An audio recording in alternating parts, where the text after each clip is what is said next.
मी महाराष्ट्रातल्या तमाम जनतेला ही विनंती करतो, केंद्र सरकारने वारंवार आपल्याकडे पुरेसं पेट्रोल डिझेल आहे हे सांगितलेलं असतानाही अनेक शहरामध्ये विनाकारण लोक रांगा लावून अधिकचं पेट्रोल भरून घेत आहेत.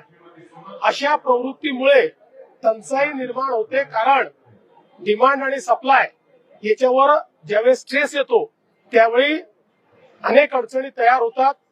आपल्याला जेवढा दर महिन्याला पेट्रोल डिझेलचा स्टॉक लागतो तो देशाकडे आहे, त्यामुळे कोणीही रांगा लावू नये. आणि अशा पद्धतीनं जर पेट्रोल पंपावरही कोणी काळा बाजार करणार असेल तर त्यांच्यावर कडक कारवाई केली जाईल. यासोबत काल एक अजून गोष्ट केंद्र सरकारने सांगितलेली आहे की आपल्याकडे खताचा भरपूर साठा आहे.